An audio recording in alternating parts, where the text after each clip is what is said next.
Welcome to this week's Client Attraction Clinic. This is the place where we challenge conventional thinking, cut through all the noise, and have real conversations about business, about money, marketing, and what it actually takes to build a business with impact. So if you're tired of surface level advice, recycled talking points, and the same worn out scripts everybody else is repeating, then you're in the right place. My goal here is very, very simple to help you think more clearly, make better decisions, and see opportunities that other people miss so that you begin to attract clients instead of chasing them down. So, whether you're here to grow your business, strengthen your financial future, or just start asking better questions, I'm glad you're here.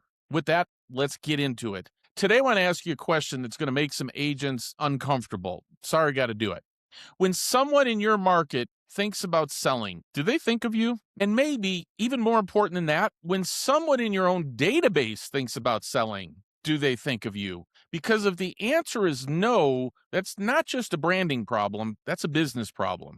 Now, most agents believe they have a marketing problem. They think they need better posts or better ads or better videos, better graphics, or even better templates. But before you worry about better marketing, you need to answer a more basic question. What do you want to be known for? That's the critical question. Because if you don't know what you want to be known for, the market certainly won't know either. And that's where most agents get stuck. They're known as an agent, but not as the agent for anything specific. They're not known as the listing expert. They're not known as the senior resource or the equity protection agent. They're not known as the agent with a unique process. They're not known as the agent who creates competition or gets a specific type of result. They're just known as an agent. And in today's market, that's simply not enough. So let's talk about the difference between branding and marketing, because it's a huge distinction. Marketing is how people find you. Branding is why they remember you,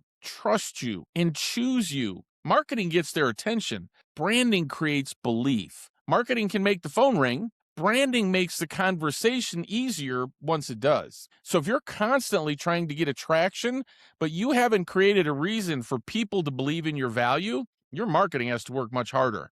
That's why branding matters. Now, when I say branding, I'm not talking about your colors or logos or fonts or headshots. Those things can support a brand, but they are not the brand. Your real brand is what people believe you can do for them. You see, if they believe you can help them get the highest possible net, that's a brand. If they believe you can help them sell with less hassle, that's a brand. If they believe you can help them make a smart move without making costly mistakes, that's a brand. If they believe you have a process that creates more competition and more confidence when selling, that's a brand. You see, the strongest brands are built around outcomes, not aesthetics. So let's bring this back to sellers. What does a seller actually want? Well, let's narrow it down. They want the highest net price, they want the home under contract in a reasonable time, and they want the fewest hassles and headaches possible. That's the foundation.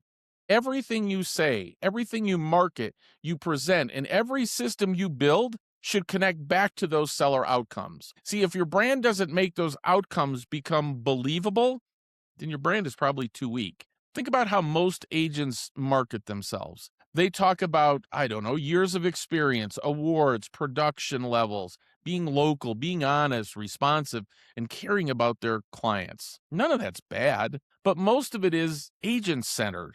The seller is sitting there wondering, well, what does that mean for me? That's the question your brand has to answer. If you say I have 20 years of experience, the seller may think, great, but how does that help me? If you say I know the market, the seller may think, great, but how's that helping me get a better result? If you say I provide great service, the seller's probably thinking, well, I would hope so. So instead of starting with yourself, start with the seller's desired result.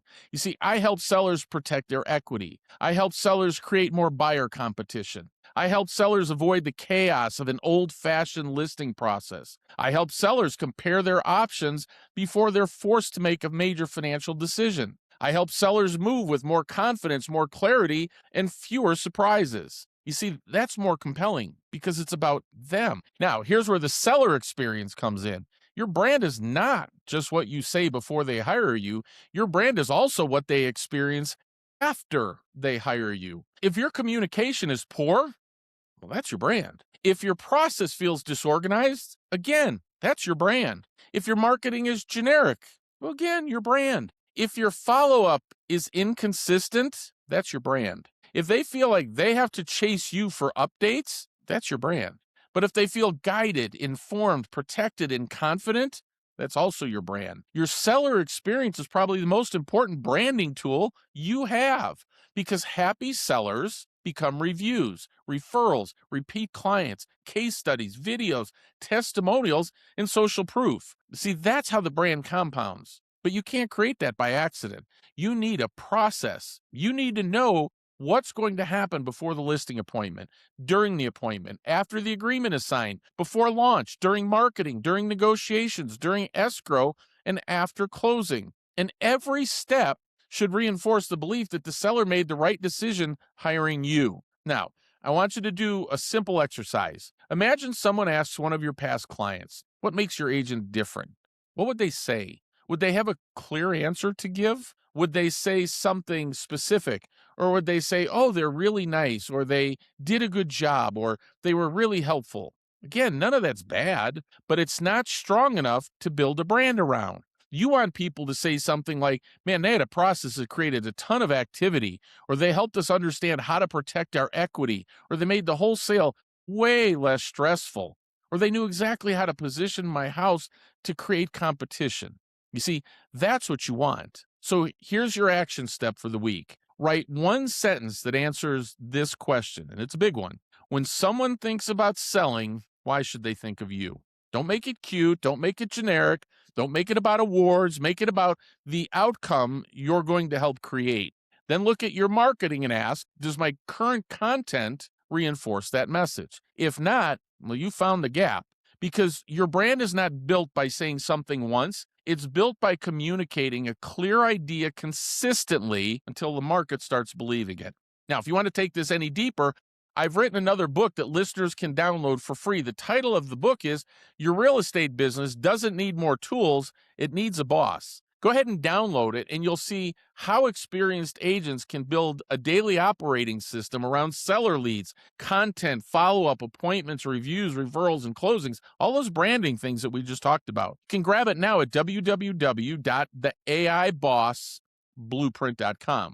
And after you download it, go ahead and schedule your private business review with me right from the homepage. So get out there this week and build your machine, and I'll talk to you next week.